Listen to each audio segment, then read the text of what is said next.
Ok, petite vidéo pour ceux qui ont eu de très bons résultats par le passé, pendant plusieurs mois, voire plusieurs années, mais qui n'arrivent plus à faire de profits, qui sont plus trop rentables, ou alors qui n'arrivent pas à faire plus de profits, qui veulent faire plus de profits, mais à chaque fois qu'ils augmentent, ça ne fonctionne pas.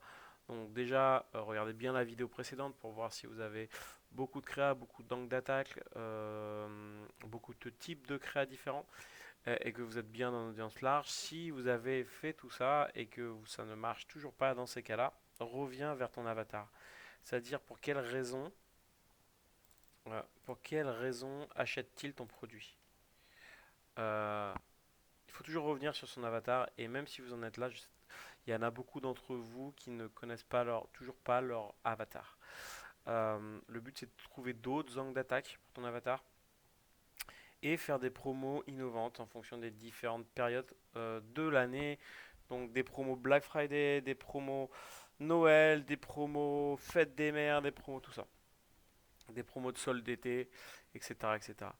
Ensuite, obligatoirement, il faut que vous soyez multicanal. Snap, Google, Facebook, c'est un peu obligatoire. Plus de influenceurs, plus de l'emailing à côté. Donc, vous avez ça vraiment à développer pour avoir une stratégie très très globale sur votre e-commerce. Euh, Google, c'est plus du retargeting, c'est des budgets qui sont plus aux alentours de du 15% du budget global. Snapchat, c'est aux alentours de 15-20% du budget global et 60% ou 70% sur Facebook, à peu près sur la stratégie. Facebook, c'est quand même beaucoup plus gros que les deux autres sur le e-commerçant. Sur les e-commerçants, il y a beaucoup plus de volume, ça c'est clair. Donc, soyez multicanal, voilà. Et une autre chose que je vois pas beaucoup chez les e-commerçants, ils préfèrent faire plein de créas plutôt que de traduire leur site en allemand, en anglais, en espagnol, en italien, en norvégien, en suédois, etc., etc. Sur certains business, on a accompagné des business où les gars, ils traduisaient en 14 langues dans tous les pays. C'est tapé tous les pays d'Europe.